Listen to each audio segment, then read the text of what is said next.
Pour une meilleure ventilation, nous avons orienté les serres est-ouest. Les pignons vers les vents dominants. 4 avantages. Faire baisser rapidement la température de la serre en période de forte chaleur. Évacuer la condensation et faire baisser l'hygrométrie. Limiter les maladies et limiter la prise au vent violent.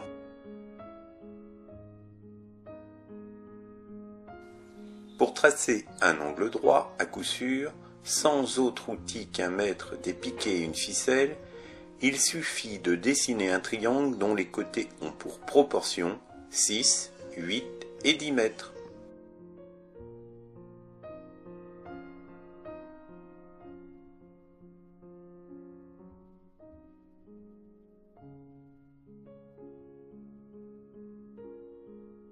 Pour effectuer l'implantation, il vous faudra dans un premier temps mettre un cordeau avec 4 piquets pour visualiser l'emplacement exact de votre serre.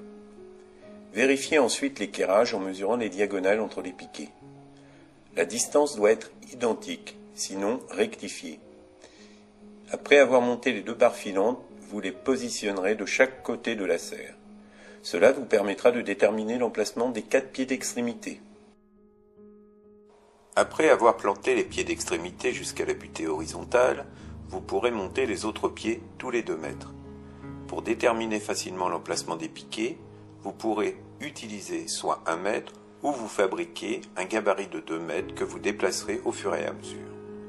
Il est essentiel d'effectuer des avant-trous à l'aide d'une barre à mine ou d'un tube.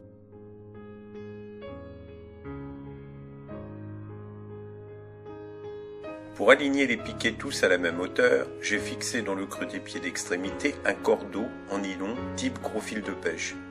Celui-ci sera bien tendu. Il m'a suffi par la suite d'aligner tous les autres piquets sur ce repère pour obtenir la bonne hauteur.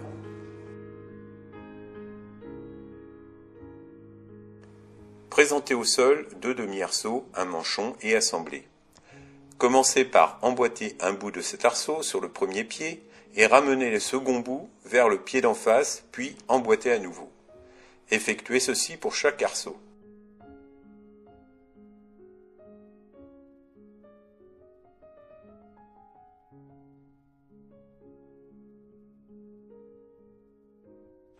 Maintenant, nous allons monter au sol les 3 barres filantes. 2 seront fixées sur les côtés et une au faîtage. Il vous faudra une perceuse sans fil avec un embout numéro 8. Chaque liaison d'une barre filante sera fixée par une vis autoforeuse. Il est important de régler le sélecteur de coupe de votre perceuse sur un couple bas afin d'éviter, lorsque vous arriverez à la fin de votre vissage, de détériorer votre filetage. Les barres seront fixées à l'intérieur de la serre. Avant de fixer la première barre, vous ferez un petit repère au crayon rouge à 30 cm au-dessus de chaque liaison de poteau. Celui-ci déterminera la hauteur des barres filantes. Vous commencerez par fixer sur le premier poteau un bout avec un collier simple U de 40. Par la suite, vous continuerez à fixer la barre avec des colliers double U de 40-32. Et vous terminerez par un collier simple U de 40. Procédez de même pour les autres barres.